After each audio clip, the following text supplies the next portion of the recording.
A graça e a paz de Cristo, uma boa noite em Cristo Jesus. Continuando com a nossa série Um Convite à Leitura das Institutas de João Calvino, eu, pastor Edmário, continuo esse meu pequeno resumo de cada capítulo das Institutas, no caso aqui, capítulo 4 do livro 2, que tem por título Como Deus Opera no Coração dos Homens. Esse capítulo, basicamente, apesar de ser um capítulo pequeno, está dividido em 8 partes. Eu vou falar brevemente dessas 8 partes. A primeira é uma introdução. A segunda, o que distingue a obra de Deus no mesmo ato, a de Satanás e dos ímpios. Terceiro, a ação de Deus não é igual à sua presciência ou permissão. 4. Deus pune os homens já privando-os de sua luz, já entregando o coração humano a Satanás. 5. Deus também usa Satanás. 6. A liberdade do homem nos atos ordinários da vida está sujeita à providência de Deus. 7. Alguns dirão que se trata de casos particulares, dos quais não é possível deduzir uma regra geral. E 8. Um mau argumento contra o livre-arbítrio. Este capítulo, posso dizer assim, que seria uma continuidade, um desenvolvimento dos capítulos 17 e 18 das Institutas no livro 1, que vai falar da providência de Deus e vai falar acerca também da ação de Satanás na vida do ser humano e também de como Satanás acaba sendo instrumento de juízo da parte de Deus. Agora, eu quero destacar aqui a leitura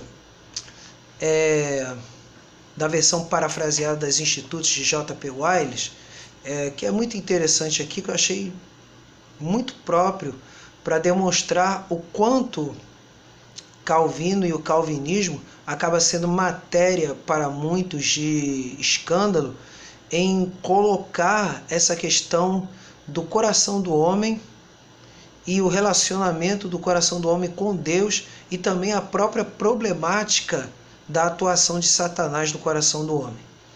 Então, eu vou ler aqui uma parte muito interessante que ele fala sobre Agostinho, nessa versão parafraseada, na página 145 da edição que eu estou utilizando, que é uma edição de 2002, é a segunda edição da editora PES.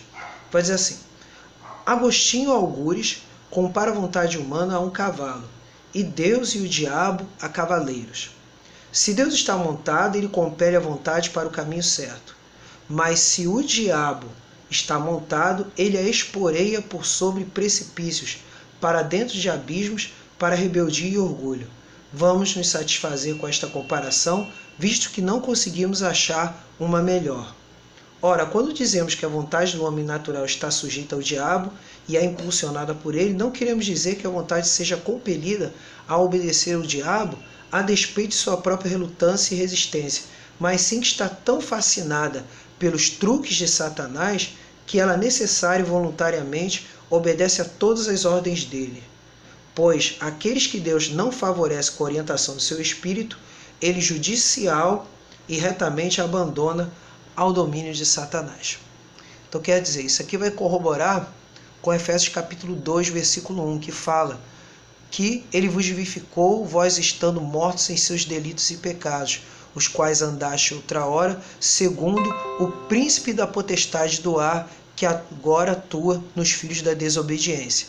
Versículos 1 e 2 de Efésios capítulo 2. Então, geralmente isso acaba escandalizando muito arminianos, semi-pelagianos e pelagianos em geral. Não calvinistas em geral, né? Principalmente quando o Calvino ele vai chegar e vai argumentar da seguinte forma aqui, já na página 146. Não inclina ou impulsiona seus corações em várias direções. Ele está falando aqui de Deus. Quer dizer, está falando aqui, vou voltar de novo. Alguns escritores antigos hesitaram reconhecer esta verdade por medo de expor as obras de Deus à repreensão dos irreverentes. Está falando de quê? Da questão de Deus operar como quer no coração do homem e permitir a atuação de Satanás na vida dos ímpios. Embora, porém, eu aprove seu cuidado, zeloso pela honra de Deus, considero que não pode haver perigo em seguir implicitamente o ensino das Escrituras, onde frequentemente se diz que Deus endurece os ímpios, vira, inclina e impulsiona seus corações em várias direções. Não podemos explicar tais direções por dizer que meramente se referem à presciência de Deus, ou à sua vontade permissiva. Uma explicação diferente deve ser dada, que é dupla. Aí ele vai para uma dupla explicação acerca da questão do relacionamento do coração do homem e sua inclinação para o bem ou para o mal. Aí lá vai aqui. Número 1. Quando Deus remove sua luz, nada permanece senão as trevas e a cegueira. Quando remove seu espírito, nossos corações se endurecem até tornarem-se pedras.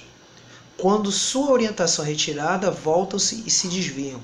Logo, corretamente se diz que ele cega, endurece e desvia aqueles dos quais retira a capacidade de ver, de obedecer e de segui-lo corretamente. Então está falando que o coração do ser humano é endurecido porque Deus age de maneira positiva e não uma questão de permitir que o homem siga o pecado. Segundo, ao executar seus juízos mediante a operação de Satanás, o agente da sua ira, dirige os conselhos dos ímpios para onde quer, desperta a vontade deles e fortalece os esforços deles.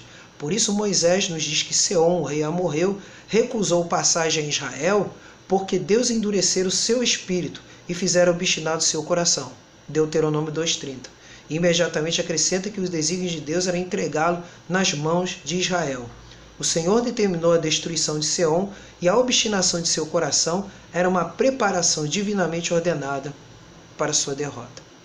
Apesar de ser um capítulo pequeno, ele vai demonstrar, acima de tudo, que Deus é soberano em todas as coisas, inclusive até nos atos de maldade. Ele não escapa do controle sábio, do controle justo e do controle perfeito. Ainda que não venhamos a entender dentro de nossa mentalidade hoje, que é uma mentalidade exclusivamente voltada para a ideia de liberdade plena, o que Calvino propõe aqui é que Deus é soberano em tudo e devemos apenas, de maneira humilde, aceitar seus desígnios e principalmente tudo aquilo que ele revelou nas Escrituras. Espero que esse vídeo contribua para seus estudos, contribua para uma visão melhor da teologia reformada e que Deus te abençoe poderosamente nesse final de noite, início de madrugada. Quaisquer dúvidas, quaisquer esclarecimentos, é só entrar no e-mail pregadorfiel1645@gmail.com. Pastor Edmário assim nos despede. Deus abençoe.